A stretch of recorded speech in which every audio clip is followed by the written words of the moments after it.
Seandainya misalkan ya, mereka tidak menyinggung itu, saya yakin mungkin banyak orang yang ikut Jamaah Wahabi ini. Seandainya mereka tidak bicara bid'ah secara frontal ya. Mhm. Cukup misalkan mereka mengkaji kitab-kitab, ya meminta masyarakat hafal hadis, kan ini menarik. Selamat datang di New Perspective.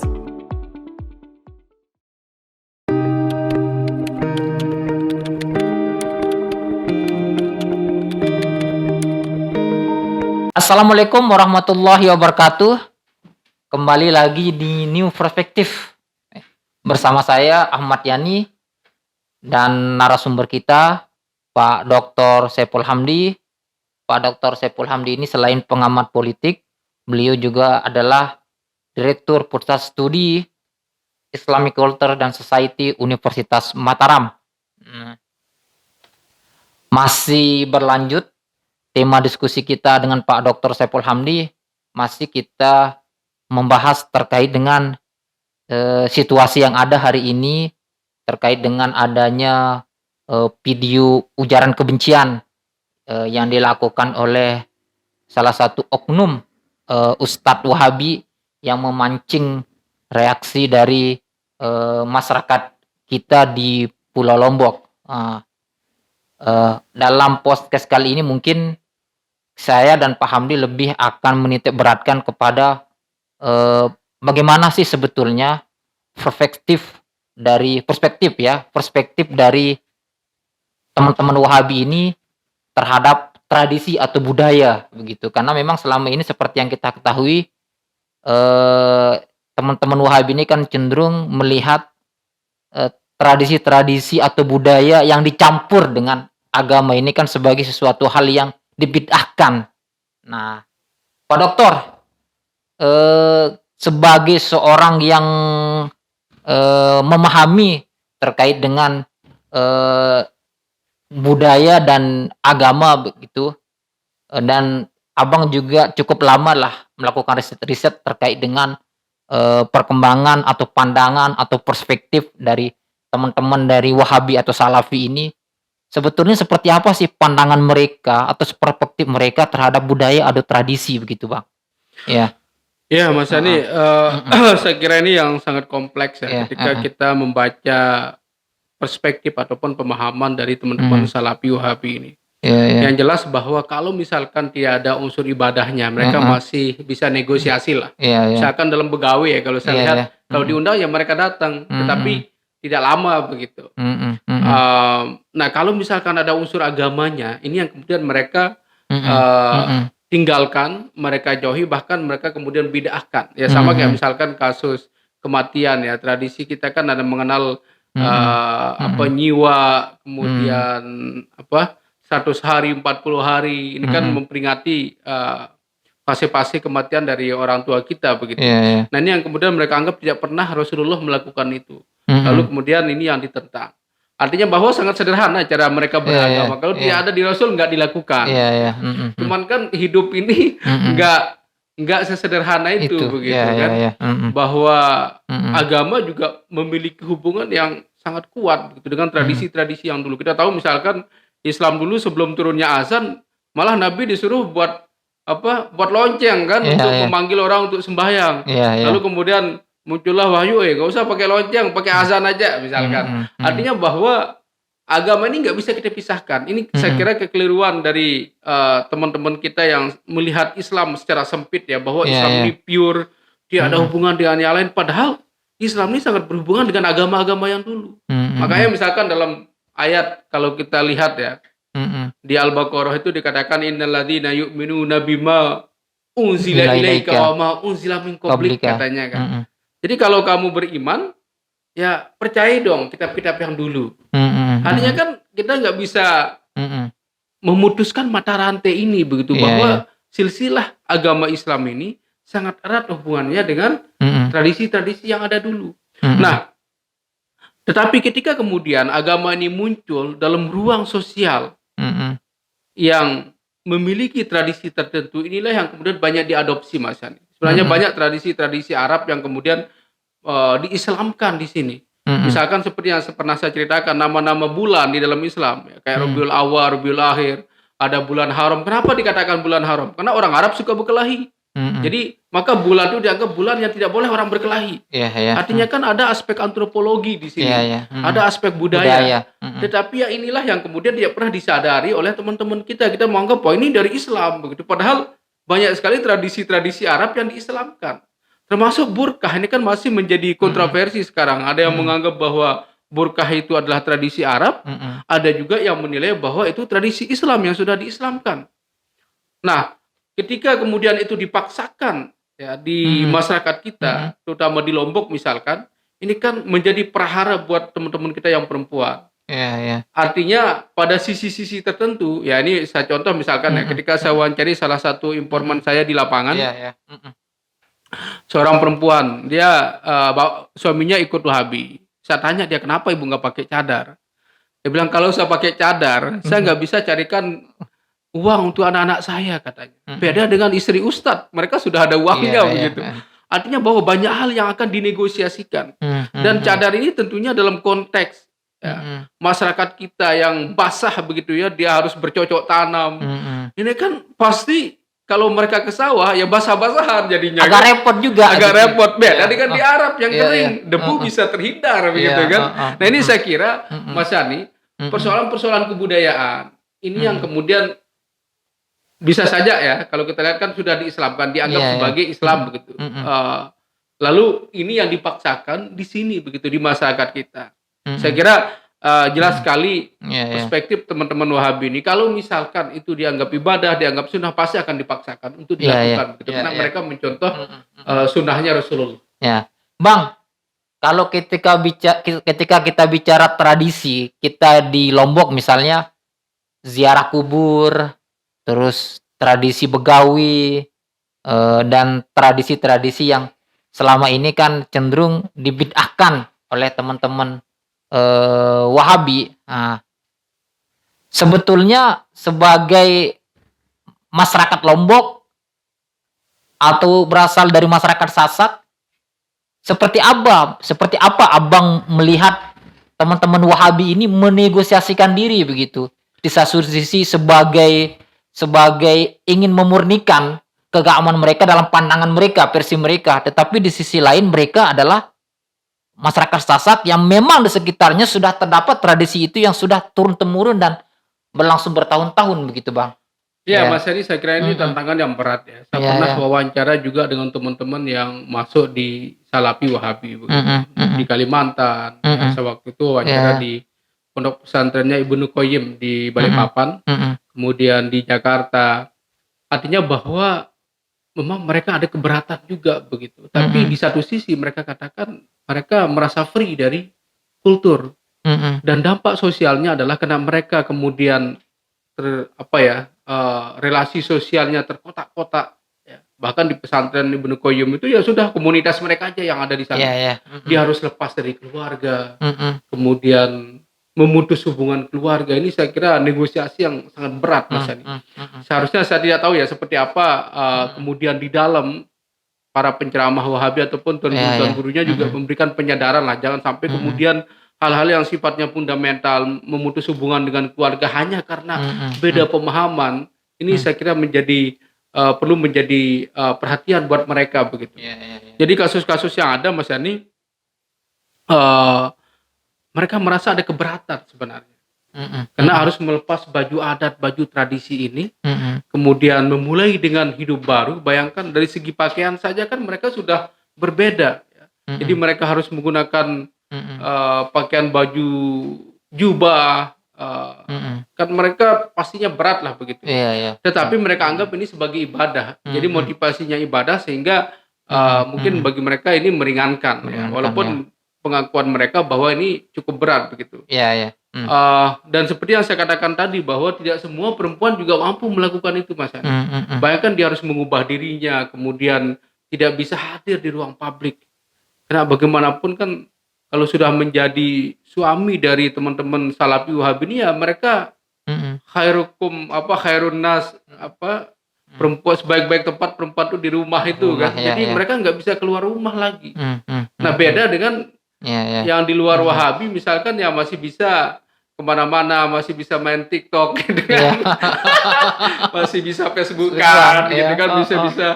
Iya, iya. masih bisa main Instagram. Iya, Tapi nggak juga lah, banyak juga saya mhm. lihat teman-teman cadar ini yang Iya, iya. kelompok-kelompok hijrah gitu kan, Mhm. udah macam-macam lah sekarang kan.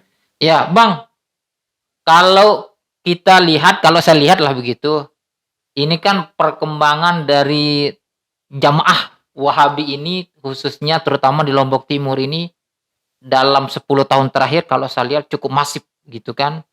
Mereka sudah mampu membentuk jamaah-jamaah cukup besar lah di beberapa kecamatan di Lombok Timur itu saya lihat. Misalnya kayak di Kecamatan Lenek, Kecamatan Suralage, Aimel ini menjadi salah satu kantong-kantong basis mereka. Nah, padahal di sisi yang lain kita lihat ini kecamatan-kecamatan ini juga sangat kuat, nilai-nilai tradisinya yang berkembang di masyarakat di situ begitu. Nah, kalau dari pandangan Abang, sebetulnya sejauh mana sih kebenerimaan masyarakat lokal kita di Lombok ini terhadap teman-teman Wahabi ini begitu, Bang? Terhadap ajaran-ajaran Wahabi ini begitu, Bang? Nah ini Heeh. menarik ini. Iya, iya. Heeh. Ya, seperti yang saya katakan tadi bahwa memang gerakan Wahabi ini bisa saya katakan sebagai gerakan intelektual. Iya, iya. Bayangkan jamaah-jamaah mereka disuruh hafal hadis Mhm, dan mhm. pasti dia tahu riwayatnya begitu. Iya, Karena ini iya. dianggap hadis sahih. Saya Mhm, kira ini menarik Mas Yani, mhm, bahwa mhm. tingkat keberterimaan masyarakat kita yang mungkin haus agama, pingin belajar agama, mungkin mereka lebih cepat nerima di teman-teman Salafi Wahabi. Mhm, mhm. Ini yang saya Iya, lihat iya. ya. Terlepas dari Mhm, tradisi-tradisi keagamaan yang lain kayak pakai cadar, pakai ini, saya kira itu berbeda. Tetapi dalam konteks keilmuan, karena mereka ini selalu berbicara dalil, selalu berbicara Quran, hadis, sunnah. Jadi masyarakat kita sangat tertarik begitu. Walaupun perkembangan Wahabi kan karena mereka dihantam dari mana-mana, dihadang di mana-mana, ini kan perkembangannya juga iya. sangat sulit untuk berkembang. Iya, Nah, iya. setelah reformasi inilah saya lihat Mhm. momentum mereka sangat luar biasa kan, Iya. punya channel TV. Kan orang Mhm. sekarang kalau mau nyetel dakwah ya tinggal Iya. Mhm. buka YouTube-nya Rojak TV sudah muncul Mhm. ide-ide tentang pembaharuan, Iya, tentang iya. keislaman, Salafi, Wahabi ini kan cepat sekali begitu. Iya, iya. Nah, artinya bahwa dari kultur masyarakat Sasak sendiri kalau kita perhatikan Mas Ani ya. Jadi Mhm. Sasak ini kan orangnya sangat terbuka sebenarnya. Bayangkan di Lombok ini sejak tahun 60 sudah ada Ahmadiyah. Mhm. Kemudian Al-Irsyad. Mhm. Belum lagi kita bicara ada NU, Muhammadiyah, NW. kemudian ada Jamaah Tabligh, ada Salafi, Wahabi. Artinya bahwa masyarakat kita sangat terbuka begitu. Nah, biarkanlah ruang-ruang ini Mhm. menjadi bagian dari kontestasi ibadah kan begitu. Tidak Mhm. harus kemudian kita saling hantam. Nah, Mhm. persoalannya kekeliruan teman-teman Salafi Wahabi ini saya kira terlalu memaksakan, Iya, iya. ya. Terlalu memaksakan kehendak ya, penafsiran mereka Kepada orang lain. kepada orang lain Mhm. dengan cara menyesatkan orang lain begitu. Iya, Ini iya. ini saya kira Iya, kekeliruan iya. mereka. Iya, iya. Heeh. Seandainya misalkan ya mereka tidak menyinggung itu, saya yakin mungkin banyak orang yang ikut jemaah Wahabi ini. Seandainya mereka tidak bicara bid'ah secara frontal ya. Mhm. Cukup misalkan mereka mengkaji kitab-kitab, ya meminta masyarakat hafal hadis kan ini menarik. Iya, iya. Karena saya ikut kajiannya Ustadz Mizan, ya, beliau kan Ustadz Mizan ini saya lihat dalam satu kajian misalkan ya, Mhm. ada 5 kitab yang beliau kaji, ulumul Quran, hadis, fikih, dibacakan. Lalu ditanya juga jamaahnya nih, hafal hadis? Serius hafal hadis? Saya kira menarik lah. Gitu. Iya, iya, iya. Artinya konstituen atau jamaah mereka ya pingin mencari yang lebih kayaknya saya lihat, yang tidak ditemukan di NU, yang mungkin tidak ditemukan di NW, tidak ditemukan di ormas-ormas lain. Mhm. Nah, sejauh ini saya cukup menarik pernyataan Abang tadi bahwa misalnya kayak burkah. Nah, apakah burkah yang digunakan oleh kaum perempuan begitu, apakah itu memang tradisi Arab atau memang itu tradisi Arab atau yang tradisi yang sudah diislamkan gitu. Itu yang menjadi pernyataan Abang.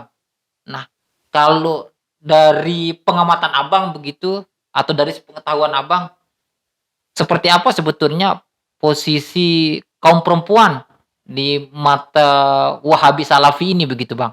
Heeh.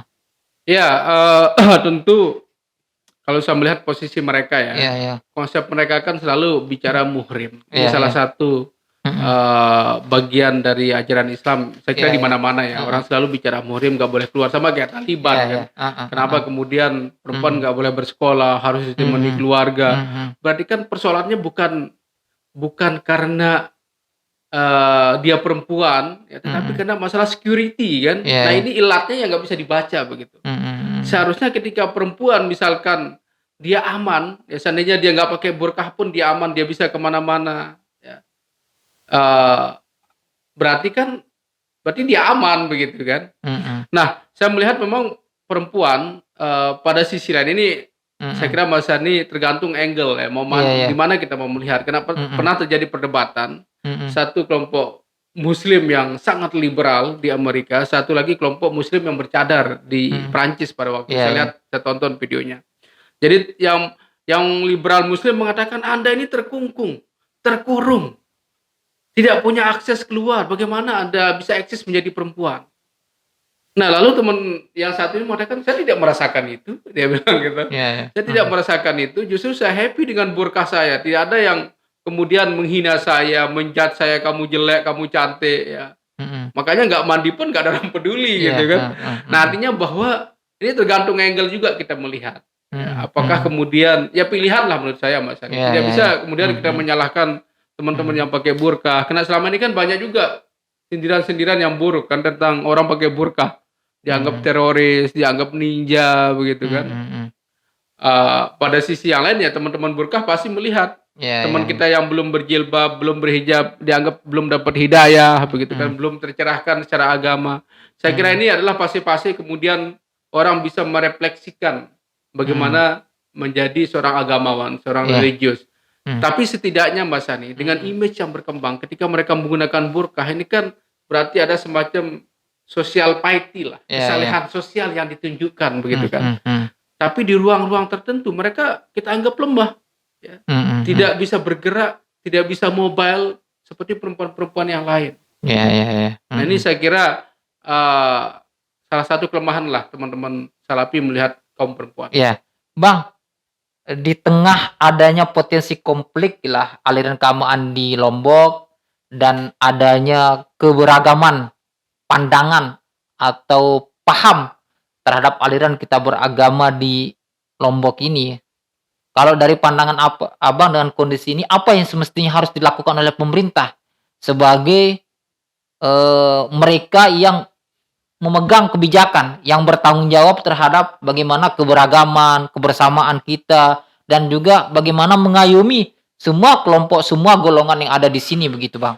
Iya, dari pertemuan kemarin ya, kalau kita lihat pertemuan di kantor Bupati Lombok Timur, ini kan banyak sekali yang hadir, tokoh agama, pemerintah, ada aparat, kemudian membuat 7 butir kesepakatan. Salah satunya ya saling menghormati, tidak boleh memaksakan kehendak, tidak boleh intoleran.